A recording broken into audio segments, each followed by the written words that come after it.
Dobrodošli, dragi gledatelji, u još jednu epizodu. Ma nećemo ovdje snimati, idemo negdje drugdje. Puno bolje. Današnja tema u videu je život u Švedskoj i sve što bi trebali znati prije nego što dođete u Švedsku. Odgovorit ćemo na 10 najučestalih pitanja koje gledalci postavljaju dole u komentarima. Pa da vidimo koja su to pitanja. Prvo ću pročitati svih 10 pitanja, a onda ćemo redom ih odgovoriti. Pod broj 1, cijene hrane i restorana. Pod broj 2, cijene hostela u Švedskoj, odnosno Štokholm. Pod broj 3, da li je bitno znati jezik. Pod broj 4, da li je teško naći posao. Pod broj 5, gdje tražiti posao. Pod broj 6, javni prijevoz i šta uključuje. Pod broj 7, kako je stanje sa migrantima i da li je sigurno živjeti u Štokholmu i koliko je sigurno se sam kretati uvečer.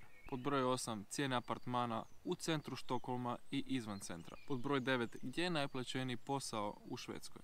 I pod broj 10, zadnje pitanje, kako naći stan ili sobu. Ok, onda krenimo redom. Pod broj 1, cijene hrane i restorana. Naš mjesečni trošak za hranu je oko 6000 kruna. To varira gore dole 1000 kruna, što iznosi cirka 575 eura.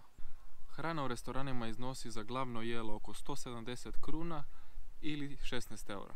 Dok je pivo 60 kruna ili malo manje od 6 eura, a vino je 70 kruna, oko 7 eura. Drugo pitanje, cijena hostela u Švedskoj. Najnižu ponudu što sam našao je oko 100 kruna ili 9,5 eura, pa na gore.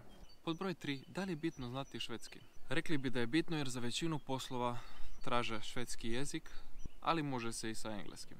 Odmah ću vam reći da ukoliko dobite coordination number ili personnummer, imate pravo besplatno pohađati školu za strani jezik, odnosno švedski jezik.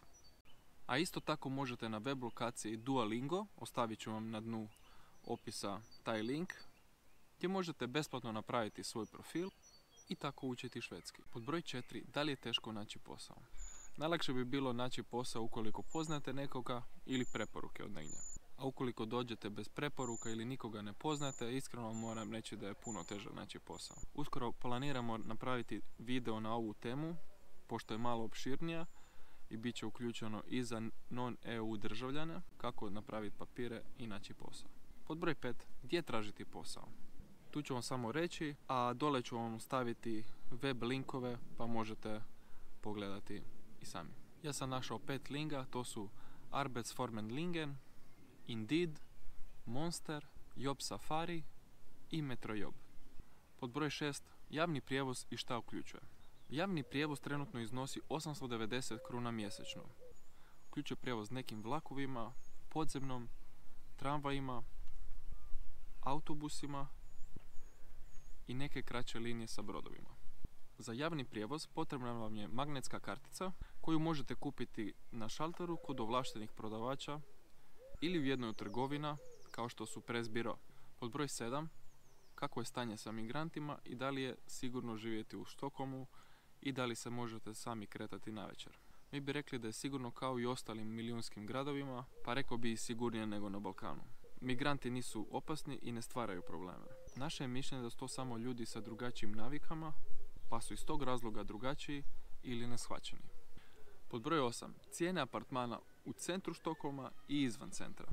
Ove informacije sam našao na jednoj web stranici.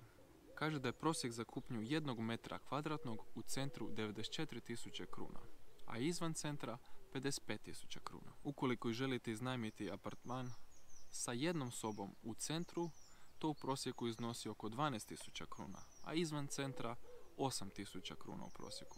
Iznajmljivanje apartmana sa 3 sobe u centru iznosi 20.000 kruna, a izvan centra 13.000 kruna. Pitanje broj 9, gdje je najplaćeniji posao u Švedskoj? Pitanje sam upitao prijatelje i kažu da su najveće šanse za naći posao u Štokholmu i da su najplaćeniji poslovi također ovdje, što svakako moramo uzeti u obzir. Još preporučamo gradove kao što su Malmo i Göteborg. Pitanje broj 10. Kako naći stan ili sobu? Stan ili sobu je najlakše naći uz ove linkove koje ću vam staviti u dnu opisa, ali to ne znači da ih je lagano naći. A to su redom Blocket, Wilhelm, Boli, Busta Direkt i 2 stranice na Facebooku. Jedna od tih je Lapis gdje studenti rentaju sobe i oglašavaju to na Facebook stranici. Izuzetno je bitno da što prije odgovorite na takve ponude, najčešće onaj koji prvi odgovori, taj dobiva i prednost. A druga, Facebook stranica je na španjolskom, ima dosta ponuda, to mi je preporučila prijateljica sa posla. Zove se Renta Habitaciones y Departamento Estocolmo. Dole je za svaki opis koji je napisan na španjolskom dostupan i prijevod. Pa kada prevedete, na isti način vi možete odgovoriti pa će oni moći prevesti vaš odgovor. Link za tu Facebook stranicu ostavit ću vam ispod. Dole ću vam usput ostaviti jedan link koji ja koristim za prijevod stranog jezika. Eto, to bi vam bilo to. Nadam se da smo odgovorili na većinu vaših pitanja. Uskoro radimo još nekoliko informativnih videa na sličnu temu. Pa do tada veliki pozdrav i doviđenja.